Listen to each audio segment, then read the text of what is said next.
আমরা আপনাদের মাধ্যমেই দেখেছি যে কেন্দ্রীয় শহীদ মিনারে গণ অধিকার পরিষদের সিনিয়র সহসভাপতি ফারুক হাসানের উপর কিভাবে নির্মম হামলা চালানো হয়েছে। গতকালকে সেই হামলার আসামিদেরকে গ্রেপ্তার করা হয়েছে, কিন্তু আজকে এখানে যারা মিডিয়ার বাইরে উপস্থিত আছেন তাদের যে হেডলাইন আমি দেখেছি, আমি মর্মাহত হয়েছি। তারা বলেছেন আহত শিক্ষার্থীদেরকে গ্রেপ্তার করা হয়েছে। যারা হামলা করেছে, যে ভিডিও আপনারাই করেছেন, সারা দেশের মানুষ দেখেছে, কোনো আহত শিক্ষার্থী কিংবা কোনো আহত ব্যক্তি কি কারো উপর হামলা চালাতে পারে? তার মানে এটি সুস্পষ্ট মিডিয়ার দ্বিচারিতা, যেটি আমরা শেখ হাসিনার আমলেও দেখে আসছি, যে সরকার ক্ষমতায় থাকে সেই সরকারের বাইরে আপনারা কথা বলতে চান না। ফারুক হাসানের উপর যারা হামলা চালিয়েছে এরা কোনো শিক্ষার্থী না, আপনারা তদন্ত করে দেখতে পারেন। এবং আমি আজকে সুস্পষ্টভাবে আরেকটি কথা বলতে চাই, যে শরীফ হাসান এই হামলার নেতৃত্ব দিয়েছে, সে তার ফেসবুকে লিখে রাখছে সে ঢাকা বিশ্ববিদ্যালয়ে পড়াশোনা করছে। অথচ আমি ঢাকা বিশ্ববিদ্যালয়ের, এখানে আমরা তিনজন দাঁড়িয়ে আছি, সবাই ঢাকা বিশ্ববিদ্যালয়ের। এই শিক্ষার্থী ঢাকা বিশ্ববিদ্যালয়ের কোনো শিক্ষার্থী না, সে একটা ফেক আইডি, সে এখানে ঢাকা বিশ্ববিদ্যালয়ের নাম ব্যবহার করেছে। এবং গতকালকে সে সংবাদ সম্মেলনে যে উদ্ধতপূর্ণ আচরণ করেছে সেটি খুবই ন্যাক্কারজনক। এই ধরনের হামলা চালানোর পরে এই ধরনের সন্ত্রাসী যদি এই ধরনের বক্তব্য রাখে, তাহলে আমি বলবো যে আমাদের সকল নেতাকর্মীরা, ছাত্র অধিকার পরিষদ সহ সকল নেতাকর্মীরা এদেরকে যেখানেই পাবে সেখানেই প্রতিহত করবে। আমরা দেখেছি এই হামলায় শুধুমাত্র 2 জন জড়িত ছিল না, এই হামলায় 10 থেকে 15 জনের একটি বাহিনী তারা এখানে জড়িত ছিল। শুধুমাত্র 2 জনকে গ্রেপ্তার করা হয়েছে, তারা এখন শাহবাগ থানায় আছে, একটু পরে আদালতে ওঠানো হবে। বাকি যে আসামিরা আছে তাদেরকে দ্রুত সময়ের মধ্যে গ্রেপ্তার করে আইনের আওতায় আনতে হবে। আমি একটি বিষয় আরো বলতে চাই, শেখ হাসিনার আমলে আমরা দেখেছি যে ছাত্রলীগের আমলে কঠিন ছিল, সরকারের বিভিন্ন পর্যায় থেকে যেরকম চাপ তৈরি করা হচ্ছিল, তেমনিভাবে এই যে সন্ত্রাসীরা ফারুক হাসানের উপর যারা হামলা চালিয়েছে তাদেরকে গ্রেপ্তারের ক্ষেত্রেও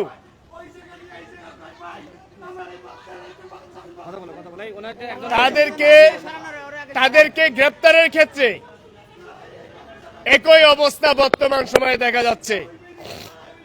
আমরা বলি এটি একটি অন্তর্বর্তীকালীন সরকার, জুলাই অভ্যুত্থানের সরকার। এই সরকার আমাদের রক্তের উপর প্রতিষ্ঠিত হয়েছে। সুতরাং এইখানে ন্যায় বিচার প্রতিষ্ঠার লক্ষ্যে যদি কেউ কোনো উপদেষ্টার গাফলতি লক্ষ্য করা যায়, তাকে বলবো সে যেন তার জায়গা থেকে পদত্যাগ করে। ধন্যবাদ সবাইকে। গত পরশুদিন আপনারা দেখেছেন যে কেন্দ্রীয় শহীদ মিনারে আমার উপরে একদল সন্ত্রাসী ছাত্রলীগের কায়দায় যে আক্রমণটি চালিয়েছে, সেখানে আমাকে তারা আমন্ত্রিত অতিথি রেখেছিল। আমি সেখানে বক্তব্য দেওয়ার জন্য যাই। তো বক্তব্য দিয়ে আমি যখন বের হব, আমি শহীদ মিনারের সেই সিঁড়িগুলো দিয়ে নিচে নামতেছি। নামার মুহূর্তেই পিছন দিক থেকে 25 থেকে 30 জন সন্ত্রাসী দৌড়ে এসে আমার ব্লেজার ধরে টান দেয় এবং আমাকে ঘিরে ফেলে অতর্কিতভাবে সেখানে তারা আক্রমণ শুরু করে। তা আক্রমণের এক পর্যায়ে তারা আমাকে বলে যে এখানে ছাত্রদলের নেতারা আপনার বক্তব্যের পরে উত্তেজিত, আপনার বক্তব্যের পরে তারা এখানে ঝামেলা পাকানোর চেষ্টা করতেছে, মানে নামার আগেই। তা আমি তখন ওই আয়োজকদের সভাপতি, যিনি আমাকে বললেন যে ছাত্রদলের ছেলেরা আপনার বক্তব্যের পরে উত্তেজিত, আমি তাকে জিজ্ঞেস করলাম যে এটা তো বিএনপির বিরুদ্ধে কোনো প্রোগ্রাম না, বিএনপির বিরুদ্ধে কোনো সমাবেশ না, আর এখানে ছাত্রদলই বা কেন আসবে, এটা তো আপনাদের ওই বিপ্লবী পরিষদের সমাবেশ। তো এরকম বলার পরে আমি বললাম ঠিক আছে, তাহলে আমি চলে যাচ্ছি, অসুবিধা নেই। আমি থাকলে যদি আপনাদের প্রোগ্রামে কোনো সমস্যা হয়, আমি সেটা চাই না, আপনারা সমাবেশটি কন্টিনিউ করেন। তো এটা বলে আমি সমাবেশ স্থল ত্যাগ করে আমি নামবো ওই শহীদ মিনার এর সিঁড়ি দিয়ে। এই নামতে নামতেই তারা পিছন থেকে আমার উপরে অ্যাটাক করে। তো অ্যাটাক করার পরে ওখানে আপনারা সবাই দেখেছেন সেই ভিডিওগুলো। তারা এক পর্যায়ে আমাকে মানে আক্রমণ চালাতে চালাতে ঢাকা বিশ্ববিদ্যালয়ের যে মেডিকেল সেন্টার আছে সেই মেডিকেল সেন্টারের গেট পর্যন্ত আমাকে নিয়ে যায়। সেখানেও তারা আমাকে ছাড়ে নাই। এবং তাদের এই আক্রমণটি পরিপূর্ণভাবে বিগত হাসিনার আমলে আমরা 21 বার হামলার শিকার হয়েছি, ঠিক একই কায়দায় তারা এই আক্রমণটি চালিয়েছে। এখানে ছাত্র দলও ছিল না, বিএনপিও ছিল না, আর এই বক্তব্য বিএনপির বিরুদ্ধেও না। তো সুতরাং তারা কেন এরকম একটি মানে ধোঁয়াশাপূর্ণ পরিবেশ তৈরি করে আমার উপরে আক্রমণটি চালালেন, সেটা অবশ্যই আজকে বড় একটি প্রশ্নের বিষয়। আমার কাছে যেটি মনে হচ্ছে, তারা পরিকল্পিতভাবে বিএনপি এবং গণ অধিকার পরিষদকে মুখোমুখি দাঁড় করানোর জন্য কিংবা একটা কাউন্টার একটা পরিস্থিতির মধ্যে ফেলে দেওয়ার জন্যই মূলত আমার কানে এরকম একটা বিভ্রান্তি তারা সৃষ্টি করে বলেছে যে ছাত্রদলের ছেলেরা এখানে। কারণ ছাত্রদল তো সেখানে যাওয়ার প্রশ্নই আসে না। প্রোগ্রামটি হচ্ছে বিপ্লবী পরিষদের, ছাত্রদলেই কেন যাবে বা ছাত্র শিবিরই বা কেন যাবে সেখানে? তো সেই জায়গায় তারা আক্রমণ চালিয়ে, বাকিটা আপনারা সবাই ভিডিওতে দেখেছেন। ওই সময় আমার সেন্স সেভাবে ছিল না। আমার সহযোদ্ধারা এবং উপস্থিত যারা রিক্সা চালকরা ছিলেন, ওনারা আমাকে ওই রিক্সায় তুলে পরে ফিজি হাসপাতালে নিয়ে আসে। তো ওই সময় দু একজন সাংবাদিক আমাকে জিজ্ঞেস করে কারা আক্রমণ চালিয়েছে। তা আমার সেন্স কাজ না করাই আমি আসলে ওই সময় বলেছিলাম হয়তোবা ছাত্রদল হতে পারে। তো পরক্ষণে আমি বলেছি যে না, ছাত্রদল তো এখানে আসার প্রশ্নই আসে না, প্রোগ্রামটা আরেকটা দলের। যে এরকম একটা বিভ্রান্তি তারা ইচ্ছাকৃতভাবে তৈরি করছে বিএনপির সাথে আমাদের একটা দূরত্ব তৈরির জন্য, একটা কাউন্টার পরিস্থিতিতে ফেলার জন্য। এরপরে পিজি হাসপাতালে আমরা ভর্তি আছি। আজকে তারা শহীদ স্মৃতি ফাউন্ডেশনের প্রধান নির্বাহী জুলাই স্মৃতি ফাউন্ডেশনের প্রধান নির্বাহী শহীদ স্নিগ্ধকে পাঠিয়েছিল আমার কাছে আপোষ করার জন্য। শহীদ মুগ্ধের ভাই স্নিগ্ধকে পাঠিয়েছিল। সে 7-8 জনকে নিয়ে আসছিল, এসে আমাকে অনুরোধ করেছে, ভাই ওনারা তো আপনারই ছোট ভাই, ওনারা একটা ভুল করেছে, যাই হোক না বুঝে আপনি মাফ করে দেন। তা আমি তাকে স্পষ্ট করে বললাম, তারা যেটা করেছে এটা ভুল না, ভুল হলে আমি 100 বার মাফ করতে রাজি আছি, কিন্তু অপরাধের কোনো মাফ নেই, অপরাধের কোনো ক্ষমা হতে পারে না। তারা যেটি করেছে এটি পরিষ্কারভাবে অপরাধ, এবং এই অপরাধ তারা একটা জায়গায় নয়, শহীদ মিনার থেকে শুরু করে তারা একবারে ওই ঢাকা কি বলে আমাদের মেডিকেল সেন্টারের সামনে পর্যন্ত আমাকে তারা আক্রমণ করতে করতে নিয়ে আসে দৌড়ায়। তো এটা তো কোনোভাবেই মানে ভুল না, এটা অপরাধ। তো এই অপরাধের আমরা কোনোভাবেই মাফ করতে পারি না, মাফ করার কোনো সুযোগ নেই। আমরা অবশ্যই এই সন্ত্রাসী যারা, খুনি যারা, এদের সর্বোচ্চ বিচার চাই। আরেকটি কথা মনে রাখতে হবে, আজকে যারা আহত বা শিক্ষার্থী দাবি করছে, এরা কেউ আহত কিংবা শিক্ষার্থী নন। আমার উপরে মানে অনেকের সাথে এরা এরকম ভিডিও ফুটেজ ইতিমধ্যে সোশ্যাল মিডিয়ায় আসছে। সার্জিস গতকালকে আসছিল, আমি সার্জিসকে বললাম, হ্যাঁ তোমার নামটা আসছে, তুমি বলছো ভাই আমি তো জানি না, আমি গত পরশুদিন সারাদিন চিটাগংয়ে ছিলাম। তো ভালো, তুমি ডিএমপির কমিশনারকে ফোন দিয়ে বলো এই হামলাকারীরা তো চিহ্নিত, ভিডিও ফুটেজ ছবি সব মিডিয়ায় আসছে, ওদের গ্রেপ্তার করে রিমান্ডে নিয়ে জিজ্ঞাসাবাদ করতে যে এদের পিছনে কারা আছে, কাদের ইন্ধনে, কাদের প্রেসক্রিপশন এরা বাস্তবায়ন করছে। তো এটা এদের গ্রেপ্তার করে জিজ্ঞাসাবাদ করলেই তো হয়, কিন্তু তারা সেটি করে নাই। এখানে দেখতে পাচ্ছি এই সন্ত্রাসীদের গ্রেপ্তার করতেও তারা গড়িমসি করছে। তো এই জায়গায় আমাদের পরিষ্কার কথা, গণ অধিকার পরিষদ বানের জলে ভেসে আসা কোনো রাজনৈতিক দল নয়। হাসিনার আমলে জেল, জুলুম, রিমান্ড সহ্য করে আমরা আজকের এই দল দাঁড় করিয়েছি। এই মুহূর্তে বাংলাদেশের অন্যতম তারুণ্যের শক্তিশালী একটি রাজনৈতিক দল গণ অধিকার পরিষদ। এই গণ অধিকার পরিষদের দিকে কেউ চোখ রাঙিয়ে কথা বলবে আর আমরা চুপ থাকবো, এরকম রক্ত আমাদের শরীরে নেই। আমাদের চোখে কেউ চোখ রাঙিয়ে কথা বললে আমরা সেই চোখ উপড়ে ফেলার শক্তি রাখি ইনশাআল্লাহ। তাই আমাদের স্পষ্ট বক্তব্য, গণ অধিকার পরিষদকে নিয়ে যদি তোমরা এই ধরনের চেষ্টা করো, তারা তো কাপুরুষের মতো পিছন থেকে হামলা করেছে, সামনে দিয়ে আসলে তো আমাদের 5টা ছেলে থাকলে ওদের 50 জনকে ওখানে শায়েস্তা করার জন্য যথেষ্ট ছিল, কিন্তু তারা কাপুরুষের মতো পিছন থেকে অ্যাটাক করছে। তো যাই হোক, এগুলোতে আমরা দমে যাওয়ার পাত্র নই। আমাদের একটাই কথা, যারা সন্ত্রাসী এদের কোনো পরিচয় নেই, এরা শিক্ষার্থীও না, আহতও না, এরা স্রেফ সন্ত্রাসী, এদেরকে সর্বোচ্চ শাস্তির আওতায় নিয়ে আসতে হবে। ধন্যবাদ। আচ্ছা, হ্যাঁ একটু মাঝখানে আসতে পারেন, ওইখান থেকে কাভারে যেতে পারবেন। প্রিয় সাংবাদিক ভাইয়েরা, গতকাল রাত 4টার সময় দুইজন সন্ত্রাসীকে চক্ষু বিজ্ঞান হাসপাতাল থেকে গ্রেপ্তার করা হয়েছে। আমরা দেখেছি যে সেখানে প্রায় 5 ঘন্টার নাটকীয়তা, বড় বড় আসামি তাদেরকে ধরার ক্ষেত্রে যে ধরনের নাটকীয়তা আমরা আওয়ামী লীগের আমলে লক্ষ্য করেছি, ঠিক একই ধরনের নাটকীয়তা আমরা এবার লক্ষ্য করলাম। তাহলে কি আমরা সেই আওয়ামী লীগের আমলে ফিরে গেলাম? এই প্রশ্ন আমি এই অন্তর্বর্তীকালীন সরকারের কাছে রাখছি। আপনাদের কি সক্ষমতা নাই এই দুজন আসামিকে যাওয়ার সাথে সাথে গ্রেপ্তার করার? ওরা নিজেদেরকে দাবি করছে ওরা এই প্রজন্মের 24-এর মুক্তিযোদ্ধা। আমরা তো জানি যে উবায়দুল কাদের একজন মুক্তিযোদ্ধা। দেশবাসী কি তাকে মাফ করবে? আপনি জুলাই অভ্যুত্থানে ভূমিকা রেখেছেন, আর এই কারণে আপনি যে কোনো অন্যায় করবেন, অপরাধ করবেন, সেটিকে মাফ করে দিতে হবে? এটি কোনোভাবেই গ্রহণযোগ্য না। যারা অপরাধ করেছে, গতকাল আপনারা দেখেছেন যে তারা সেখানে প্রেস কনফারেন্স করেছে। তাদের বক্তব্য ইতিমধ্যে হাসান আল মামুন বলেছেন যে অত্যন্ত ঔদ্ধত্যপূর্ণ বক্তব্য তারা রেখেছেন। সন্ত্রাসীদের মতন এত বড় ক্ষমতা ওরা কিভাবে পেল? অপরাধ করার পরেও সাংবাদিক সম্মেলন, একজন অপরাধী এবং একই সাথে মামলার এজাহারভুক্ত আসামি, তিনি কি সাংবাদিক সম্মেলন করতে পারেন? না। এই সাহসিকতা সে কোথায় পেল? আমরা দেখেছি যে জাতীয় নাগরিক কমিটির মুখপাত্র, বৈষম্য বিরোধী ছাত্র আন্দোলনের অন্যতম নেতৃত্ব সার্জিস, তিনি নিজে ওই অপরাধীদের যে প্রেস কনফারেন্স, সেটার নোটিশ সাংবাদিকদের কাছে একটি গ্রুপে তিনি নিজে তার হোয়াটসঅ্যাপ আইডি থেকে প্রেরণ করেছেন। কেন, কি কারণে? ওই অপরাধীদের সাথে আপনার সম্পর্ক কি, সেটি আমরা জানতে চাই। কেন আপনি তাদের হয়ে তাদের নোটিশ সাংবাদিকদের গ্রুপে আপনি পাঠাবেন? আপনি কি তাদেরকে রক্ষা করতে চান? আপনি ইতিমধ্যে ফারুক হাসানকে দেখতে এসেছেন, এজন্য আপনাকে আমরা ধন্যবাদ জানাই। কিন্তু দেখতে আসার পরেও আবার সেই অপরাধীদের সাথে সম্পর্ক, তাদের নোটিশ সাংবাদিকদের গ্রুপে পাঠানো, এইটাকে আমরা খুব ছোটভাবে দেখছি না।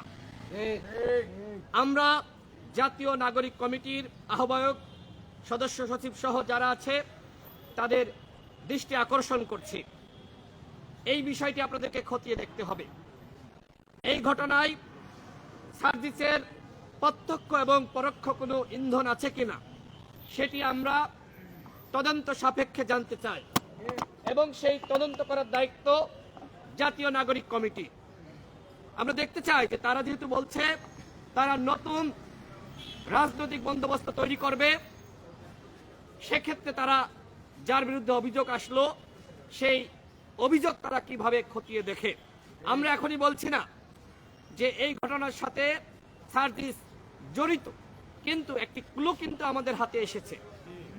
তিনি ফারুককে দেখতে আসলেন, দেখতে আসার পরেও তিনি আবার তাদের সেই নোটিশ, এই আপনারা সাংবাদিকরা সাক্ষী, আপনাদের গ্রুপে পাঠিয়েছে। আসছিল 12টার দিকে, আর নোটিশটা পাঠাইছে দুপুরে এখান থেকে। তো যাই হোক, সাংবাদিক ভাইয়েরা, আপনারা দেখেছেন 18 সাল থেকে 24 সাল পর্যন্ত আমাদের ভূমিকা। এই ফারুক হাসানকে 2018 সালে 2 জুলাই ঠিক একই কায়দায় ছাত্রলীগের হায়নারা আক্রমণ করেছিল, তার কানের পর্দা সেই সময় ফেটে যায়। ঠিক একইভাবে এইবার তার কপালে যেভাবে টিপ ছুরি দিয়ে আঘাত করা হয়েছে, এটি যদি গলায় লাগতো, তাকে যেভাবে সেখানে ফ্লোরের উপরে তাকে লাথি দেওয়া হয়েছে জুতা দিয়ে, একের পর এক গণপিটনি, আপনারা ভিডিও দেখেছেন কিভাবে 20 থেকে 25 জন মিলে তাকে সেখানে নির্যাতন করেছে। সেখানে অসংখ্য মানুষ ছিল, তারা কেন চুপ ছিল আমি প্রশ্ন রাখছি। অভ্যুত্থানের পরে কি আপনারা এতটাই কাপুরুষ হয়ে গেছেন জাতীয় বিপ্লবী পরিষদ এর দায় এড়াতে পারে না। তারা বলছে যে যাদেরকে আমরা ডেকেছিলাম, যারা ফারুকের উপর আক্রমণ করেছে তারাও অতিথি এবং একই সাথে ফারুকও অতিথি। আপনাদের কি সক্ষমতা নাই? ভলেন্টিয়ার ছিল না ফারুককে রক্ষা করা? আপনারা তো পারেননি, তার মানে আপনাদেরকেও দায় নিতে হবে। এবং ইতিমধ্যে ফারুক হাসান ক্লিয়ার করেছে যে সেখানে ছাত্রদলের নাম এসেছিল। এই যে বিভ্রান্তি জাতীয় বিপ্লবী পরিষদের যিনি সভাপতি সেখানে ছিলেন তৈরি করলেন, তার কাছে তারা বলেছিলেন যে এই ঘটনা ছাত্রদলের নেতারা ঘটিয়েছে। এই যে অপরাধীদেরকে ছাত্রদল বানানো, এটি কিন্তু অন্যায্য। যাই ঘটুক না কেন আপনি তাকে ছাত্রদল বানাবেন, এই ধরনের একটি ট্যাবু বর্তমানে বাংলাদেশে তৈরি হয়েছে। আমরা এর তীব্র নিন্দা এবং বিরোধিতা করি। যে ঘটনা ঘটেছে এই ঘটনার কোনো ক্ষমা আমরা করতে পারি না। আপনারাই বলেন, তিনি কি ভুল করেছেন? ফারুক হাসানের মতন একজন নেতা যাকে আপনারা চিনেন, জানেন, চেনার পরেও আপনারা কেন এই ঘটনা ঘটালেন? এখন আসছেন মাপ চাইতে। জুলাই স্মৃতি ফাউন্ডেশনের সাথে এর সম্পর্ক কি? এই যে হিল্লোল এবং শরীফ, তনয় এবং সাইফুল, তাদের সাথে আপনাদের সম্পর্ক কি আমরা জানতে চাই। কেন শহীদ মুগ্ধের ভাই স্নিগ্ধ এখানে আসলো? কেন তিনি আপোষ করতে বলছেন? জুলাই স্মৃতি ফাউন্ডেশন কারের বাবার সম্পদ নয়। আপনি অপরাধীদের সাথে আপোষ করছেন কেন? টাকা পেয়েছেন? এই যে জুলাই স্মৃতি ফাউন্ডেশনকে ব্যবহার করে অপরাধীদেরকে আশ্রয় প্রশ্রয় দেওয়া, এটি আমরা সহ্য করছি না। আমরা এই অপরাধের বিচার চাই। কেন স্নিগ্ধ আজকে ফারুকের কাছে আপোষ করার জন্য আসলো? ডক্টর ইউনূস স্যার যেহেতু এই ফাউন্ডেশনের সভাপতি, সুতরাং আমরা তার কাছে জবাবদিহিতা চাই। কেন এইখানে তিনি আসলেন? স্নিগ্ধ, তাকে তো আমরা মুগ্ধের ভাইয়ের কারণে সম্মান করি। তার অবদান গণঅভ্যুত্থানে ছিল কিনা জানি না, কিন্তু একমাত্র মুগ্ধের ভাই যে কথা এখনো পর্যন্ত আমাদের কানে বাজে, এই পানি লাগবে পানি, এবং এই একটি বক্তব্য ভিডিও যেভাবে মানুষকে উদ্বেলিত করেছিল, আন্দোলনে অনুপ্রেরণা এবং সাহস জাগিয়েছিল, সেই শহীদ মুগ্ধের প্রতি আমাদের শ্রদ্ধা। আমরা আল্লাহর কাছে দোয়া করি মহান আল্লাহ রাব্বুল আলামিন যেন তাকে বেহেশত নসিব করেন এবং শহীদের মর্যাদা দান করেন। কিন্তু তার ভাই আজকে যে ঘটনা ঘটালেন, এইখানে এসে ফারুকের সাথে, ফারুক এইখানে নিজেই বলেছে যে কারণে আমি এর প্রেক্ষিতে বক্তব্য রাখছি। ফারুক যদি বিষয়টি গোপন করত, ক্ষমা করে দিত, আমার কোনো কথা এখানে ছিল না। কিন্তু ওই অপরাধীদের রক্ষা করার জন্য আজকেই যাতে জামিন দিয়ে দেয়, এই জন্য তিনি এসেছেন যে ফারুক ভাই আপনি ক্ষমা করে দেন। ক্ষমা কেন? এই অপরাধের আপনারা ক্ষমা কেন চান, বিচার চান? এখনো পর্যন্ত দুঃখের সাথে বলতে হয় বৈষম্যবিরোধী ছাত্র আন্দোলনের পক্ষ থেকে কোনো বিবৃতি দেওয়া হয়নি। তারা দেখতে এসেছিলেন, ফারুক তারাও দেখতে আসেনি? আসছে আচ্ছা, তাদের আক্তার আসছিল না, বৈষম্য বিরোধী সদস্য সোহেল, আচ্ছা আরিফ সোহেল আসছিল, ধন্যবাদ জানাই। কিন্তু এই ঘটনার সুবিচার চেয়ে তারা কোনো বিবৃতি দেননি। এমনকি সরকারের দায়িত্বশীল কেউ ফারুক হাসানকে দেখতে আসেনি, যোগাযোগও তার সাথে সরাসরি করেনি। তবে আমাদের পক্ষ থেকে আমরা উপদেষ্টা আসিফ মাহমুদের সাথে যোগাযোগ করেছিলাম, তাকে আমরা ধন্যবাদ জানাই। তিনি বলেছিলেন যে অপরাধীদের কোনো ছাড় দেওয়া হবে না, তারা ভুল করে নাই, অন্যায় করেছে, এবং আসিফ মাহমুদ এক্ষেত্রে আসামিদের গ্রেপ্তারে সহযোগিতা করেছে। তাকে আমরা গণ অধিকার পরিষদের পক্ষ থেকে ধন্যবাদ জানাচ্ছি যে তিনি তৎপর ভূমিকা রেখেছেন। এছাড়া আরেকজন উপদেষ্টা শারমিন মুর্শিদ আপা আমাদের সাথে যোগাযোগ করেছিলেন এবং তিনিও ভূমিকা রেখেছেন। কিন্তু এই যে স্বরাষ্ট্রমন্ত্রীর যে ধরনের নির্বিকার আচরণ, চুপ থাকা, ঘটনা এত সময় পরেও অপরাধীদের গ্রেপ্তারে অনীহা, ওই আওয়ামী লীগের মতন ছাত্রলীগের নেতাদেরকে শেল্টার দেওয়া, ইনিয়ে বিনিয়ে রক্ষা করার পায়তারা করা, একই ধরনের আচরণ আমরা দেখলাম। আমরা বলতে চাই, আজকে যদি আসামিদের জামিন দেওয়া হয় আমরা ধরে নিব এক্ষেত্রে রাঘব বোয়াল যারা ছিল তারা তাদেরকে রক্ষা করেছে এবং জামিনের ক্ষেত্রে তারা ভূমিকা রেখেছে। বিচার বিভাগকে আওয়ামী লীগের আমলে আমরা দেখেছি কিভাবে ব্যবহার করা হয়েছে, কলুষিত করা হয়েছে। এই সরকারের আমলে যদি বিচার বিভাগের স্বাধীনতা না থাকে, সেখানে হস্তক্ষেপ করা হয়, সেটি আমরা মানব না। আমরা দেখতে চাই কোন বিচারক তার জামিন দেয়, দেখতে চাই তার পদত্যাগের দাবিতে আমরা আন্দোলন করব। ফারুক হাসানের রক্তের দাগ এখনো শুকায় নাই, তার কপালে সেলাই এখনো কাটা হয়নি। এখনো যদি তাদেরকে জামিন দিয়ে দেন, তাহলে কিসের ন্যায় বিচার হবে? এই বাংলাদেশে তাহলে কোন রাষ্ট্র সংস্কার হবে আমরা বিশ্বাস করতে পারি না। রাষ্ট্র সংস্কার যদি করতে চান, এই আসামিদেরকে উপযুক্ত শাস্তি দেন। এই যে তরুণরা যারা এখন উপদেষ্টা রয়েছে, নাহিদ, মাহফুজ আলম এবং এই তরুণরা বিপ্লবে যে ধরনের সাহসী ভূমিকা রেখেছে, তারা এই মুহূর্তে রাষ্ট্র সংস্কার করতে চায়। তারা আমাদের সহযোদ্ধা, আমরা তাদের সাথে ছিলাম এবং আছি। রাষ্ট্র সংস্কারে আমরা তাদেরকে সহযোগিতা করব। তাদের প্রতি আমাদের দাবি যে আপনারা এই অপরাধীদেরকে, যাতে করে তারা আইনের আওতায় আসে,